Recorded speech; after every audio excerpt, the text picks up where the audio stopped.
Fala povo, aqui é o Marcos e esse vídeo é sobre um assunto muito comum na realidade da vida da igreja, que são os costumes locais. Talvez pelo menos uma vez na sua vida você tenha se perguntado se tantas igrejas são diferentes assim, quem realmente está certo? Se uma usa roupa social e a outra usa roupa informal, será que um está mais adequado à palavra e o outro não está? Será que um está agradando mais a Deus e o outro não está? Será que um está salvo e o outro não está? Calma, respira. A gente vai conversar sobre isso nesse vídeo. Primeiro, a gente precisa entender o seguinte: costumes são naturais da vivência social. Por exemplo, você vai encontrar costumes em cidades pequenas que você não encontra em cidades grandes. E vice-versa, cidades grandes vão ter costumes que não vão ter em cidades pequenas. Costumes são fenômenos culturais. E isso se aplica também à realidade de igreja. Os costumes diferentes em igrejas são resultados da construção social daquela igreja, das suas relações, da sua herança de outras gerações. Alguém começou aquele costume e isso foi se propagando conforme o tempo passou de uma geração para outra. Todas as denominações têm seu próprio costume, inclusive de fazer culto. Por exemplo, vão ter igrejas que existe uma divisão de grupos, onde cada grupo canta no culto. Vai ter o momento das irmãs, dos adolescentes, das crianças e assim por diante. Em outra igreja já não vai ter isso. Toda a igreja canta em conjunto. Isso é um costume dentro da liturgia, ou seja, a forma de se fazer culto. Quem está mais certo? Quem divide em grupos ou quem canta em conjunto? Os dois estão certos, não tem problema nenhum em nenhum dos lados. É só uma cultura local, um costume local. Mas então qual é o problema real e por que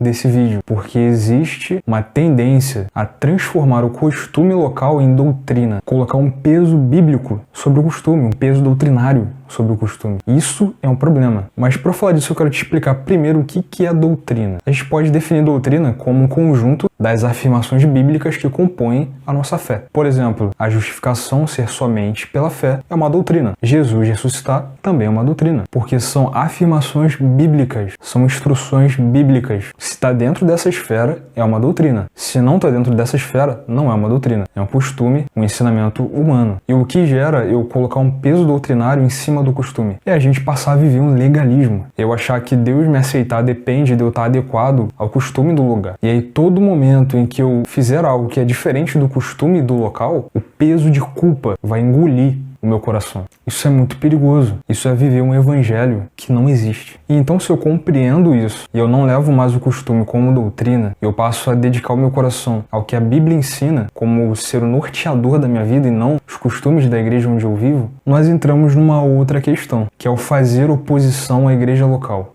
Isso é infantilidade. Como assim? É por eu não concordar com o costume do lugar, eu querer brigar e transformar o lugar. Não é assim que funciona. Inclusive, não faz sentido nenhum. Primeiro, se eu estou em uma igreja onde a Bíblia realmente é pregada, onde o Evangelho é pregado, onde há uma preocupação em revelar Jesus, não importa se usa terno, gravata, bermuda ou camisa. Porém, se eu não consigo conviver com o costume do lugar, opção não vai faltar de outras igrejas com costumes diferentes. Mas eu preciso pensar muito bem sobre o que realmente está preocupando o meu coração. Será que o que mais me preocupa é a forma como as pessoas estão se vestindo para cultuar do que o que tem sido ensinado como bíblico na igreja, como doutrina? Se for isso, o problema não é o costume, é o meu coração. Então eu preciso observar o meu coração segundo a palavra e pedir para que Deus mude as minhas intenções. Porém, você, eu, qualquer pessoa é livre para escolher um outro lugar. Mas é muito importante analisar a intenção. Olhe para o Evangelho. O que tem sido pregado? O que tem sido ensinado? O que tem sido falado de púlpito e na vida da igreja? É isso que realmente importa. Considerando, claro, tudo o que a gente conversou até aqui. Ponha suas intenções, motivações e vontades na palavra. E se o que eu falei até aqui fez sentido para você, deixe sua curtida. Não se esquece de se inscrever. Mas se você não concorda, tem uma opinião diferente,